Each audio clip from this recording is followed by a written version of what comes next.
So this is certainly a interdisciplinary approach. One of the benefits of using the Ziggurat model is that it provides a big picture and brings service providers together so everyone is working toward a common goal.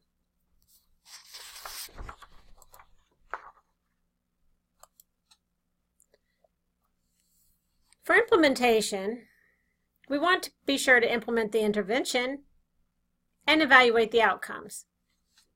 Once assessment tools are completed, use the Ziggurat worksheet to ensure the critical elements are considered. This will help to ensure the intervention is complete. The Ziggurat worksheet should have each of the areas of concern addressed at least once.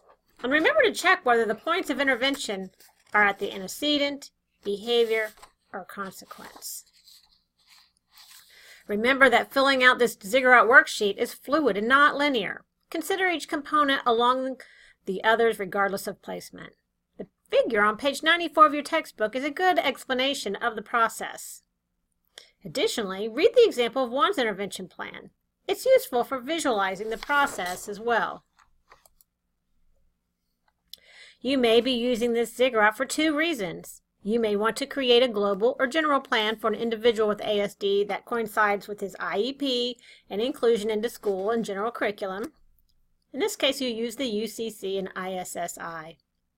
On the other hand, you may have a student with specific behavior concerns that need to be addressed at both the ABC or functional level, as well as address the underlying characteristics.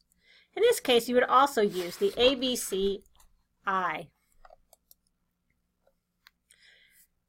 In order to design a general or global program, you need to complete the intervention plan to establish priorities by transferring UCC areas there to the Ziggurat worksheet, and then design a comprehensive plan to address the UCC areas. So first, you select concerns on the UCC and transfer them to the Ziggurat worksheet. As a team, take a big picture perspective of long-term and short-term vision for the student with ASD. Read Ashley's case study beginning on page 100 of the Aspie and Grossman textbook for an example.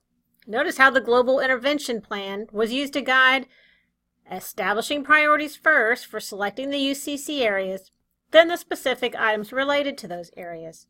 Once Ashley's UCC items were prioritized and selected, they were transferred onto the Ziggurat worksheet, and each area of the Ziggurat is addressed. Here you have a list of the areas to emphasize when selecting UCC areas.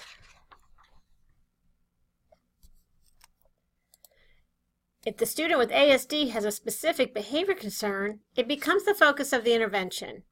In this case, you will need to also complete the ABCI to consider the functional assessment of the student behavior.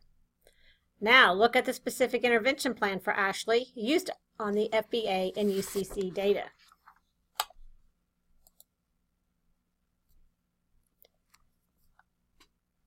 You too will have to complete this Ziggurat worksheet.